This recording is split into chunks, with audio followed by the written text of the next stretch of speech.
इस उम्र में आपके शरीर में अधिकांश बदलाव बाहरी होते हैं, मतलब जिसे देखा जा सकता है, जैसे कि उम्र के साथ साथ ऊंचाई बढ़ना, वजन बढ़ना, डेवलपमेंट ऑफ ब्रेस्ट यानी कि स्तन का विकास होना, एक्सिलरी यानी कि बगल और प्यूबिक हेयर का विकास होना, कील मुंह से निकलना तथा योनि मार्ग से स्राव निकलना।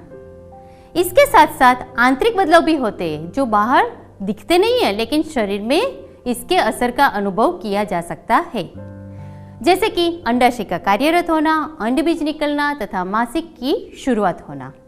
इस बारे में अगले स्लाइड्स में हम विस्तार से देखेंगे। गर्ल्स, आप सभी प्रकार के बदलावों से गुजर रहे हैं या गुजर चुके हैं। इसकी इंटरेस्टिंग बात यह है कि ये बदलाव किस तरह होते हैं, किस कारण होते हैं और इसके पीछे का विज्ञान क्या है, ये समझे। यह एक मानव मस्तिष्क यानी कि ह्यूमन ब्रेन है। मस्तिष्क के केंद्र में एक महत्व की ग्रंथि पिट्यूटरी ग्रंथि होती है। इस ग्रंथि का मुख्य कार्य है विभिन्न हार्मोन्स पैदा करना। हार्मोन क्या है? हार्मोन एक प्रकार का रसायन यानी कि केमिकल सब्सटेंस है जो ग्रंथि में उत्पन्न होता है और तुरंत रक्त के साथ मिलता है और रक्त के साथ मिलकर निर्धारित अंग यानी कि टारगेट ऑर्गन तक पहुंचता है, जहां यह अपना कार्य करता है।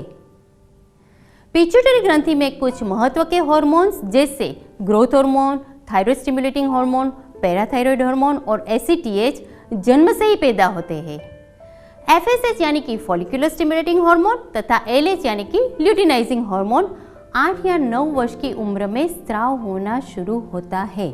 आपको हार्मोन का नाम याद रखने की जरूरत नहीं है, सिर्फ इसके शरीर पर क्या असर पड़ते हैं ये समझे। यह एफएसएच और एलएच हार्मोन पिट्यूटरी ग्रंथि से पैदा होने के बाद तुरंत रक्त के साथ मिलकर निर्धारित अंग यानी कि टारगेट ऑर्गन अंडाशय तक पहुंचते हैं। इसके असर से अंडाशय से दूसरे 2 हार्मोन पैदा होते हैं। इनके नाम है ईस्ट्रोजन और प्रोजेस्टेरोन, जिसे हम सेक्स हार्मोन के नाम से भी जानते हैं। इस तरह से पिट्यूटरी तथा सेक्स हार्मोन के संयुक्त प्रभाव से सभी बाहरी तथा आंतरिक शारीरिक और साइकोसेक्सुअल यानी कि मनोयौन बदलाव होते हैं। फिर से देखें, बाहरी बदलाव जैसे कि ऊंचाई और वजन में वृद्धि होगी, स्तन का विकास होगा। यह विकास 10 या 11 वर्ष की उम्र में शुरू होता है तथा इसे पूरे होने में 3 से 5 वर्ष का समय लगता है। एक्सटर्नल जेनाइटल्स यानी कि जननांग अंगों पर बालों की वृद्धि होगी। यहाँ मैं आपसे पूछना चाहती हूँ कि क्या आप जानते हो कि स्त्री के बाहरी जननांग अंग यानी कि एक्सटर्नल जेनाइटल्स क्या होते हैं? बाहरी जननांग अंग में योनि मार्ग का द्वार मतलब वजाइनल ओपनिंग, मूत्र द्वार यानी यूरिनरी ओपनिंग के जहाँ से मूत्र निकलता है, क्लाइटोरिस जो एक छोटा फीमेल सेक्सुअल ऑर्गन है और यह सभी को ढकते हुए पैड जैसे 2 मसल्स। गर्ल्स, बाहरी यानी कि दिखने वाले बदलाव के बाद आंतरिक बदलाव जो दिखते नहीं है उसके बारे में हम बात करते हैं। सबसे पहले हम अंडाशय के बारे में जानकारी लें। यहाँ दाई और बाई यानी कि राइट एंड लेफ्ट अंडाशय है। अंडाशय में अंडबीज यानी कि फीमेल एग्स संग्रहित रहते हैं।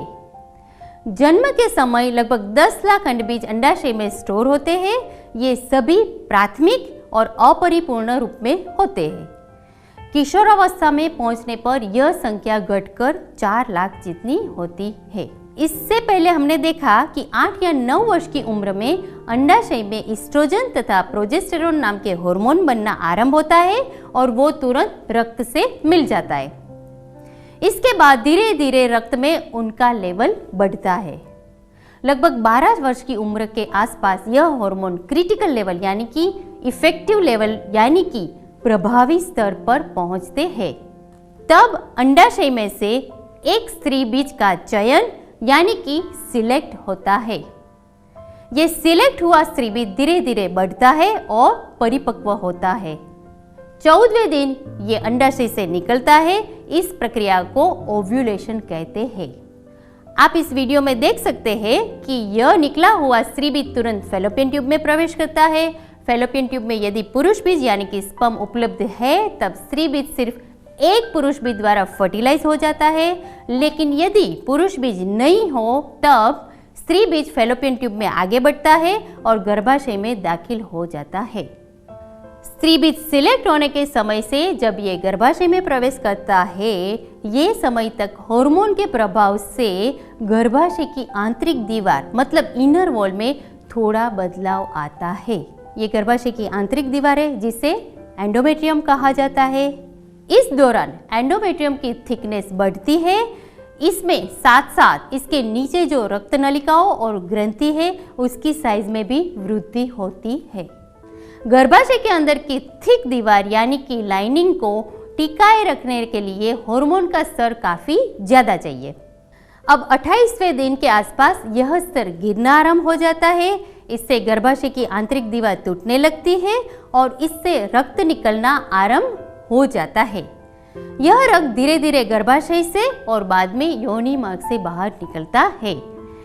इसको हम मासिक स्राव यानी कि मेंसेस यानी कि पीरियड्स की शुरुआत कहते हैं।